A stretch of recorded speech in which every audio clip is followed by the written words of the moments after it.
الحدیث الثانی عشر، حدیث نمبر 12، متن الاربعین النوویہ، عن ابی ہریرہ رضی اللہ تعالی عنہ قال، حضرت ابو ہریرہ رضی اللہ عنہ کی روایت فرماتے ہیں، قول رسول اللہ صلی اللہ علیہ وسلم، آپ صلی اللہ علیہ وسلم نے فرمایا، من حسن اسلام المرء،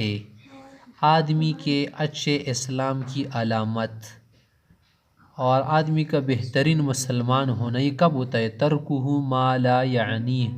کہ ایسی چیزوں کو چھوڑ دے جو کیا ہو؟ بے فائدہ ہو، لا یعنی چیزوں کو ترک کر دے۔ حدیث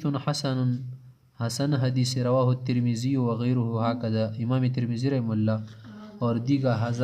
حضرات نے بھی روایت کی ہے۔ الحدیث الثالث عشر، حدیث نمبر 13،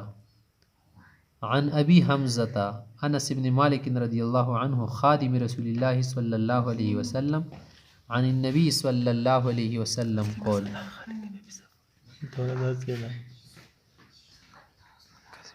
ابو حمزہ سے روایت ہے، یہ کنیت انس بن مالک رضی اللہ عنہ کی جو پیغمبر صلی اللہ علیہ وسلم کے خادم تھے۔ وہ فرماتے ہیں کہ آپ علیہ السلام سے روایت فرمایا،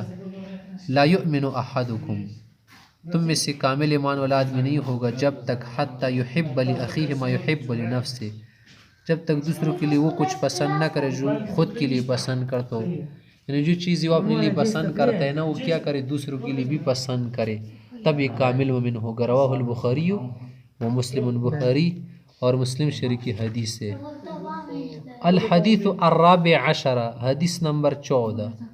عن ابن مسعود رضی اللہ عنہ قول، عبداللہ بن مسعود سے کی روایت فرماتے ہیں، قول رسول اللہ صلی اللہ علیہ وسلم، آپ صلی اللہ علیہ وسلم نے ارشاد فرمایا، لا یحل دم امرئ مسلم، کسی مسلمان کا خون حلال نہیں کہ اس کا خون بہایا جائے، قتل کیا جائے، الا باحدی ثلاث، تین وجہ سے اس کا خون بہانا حلال ہو جاتا ہے، الطیب الزانی، شادی شدہ ہو اور زنا ثابت ہو جائے اس کا، والنفس بالنفس، کسی نے قتل کیا ہو قصاصاً اسے قتل کیا جائے، والتارک لدینہ المفارق للجماعہ، تیسرا آدمی وہ ہے جو دین کو چھوڑ دے، مرتد ہو جائے، مسلمانوں کی جماعت کو چھوڑ دے۔ رواہ البخاری و مسلم۔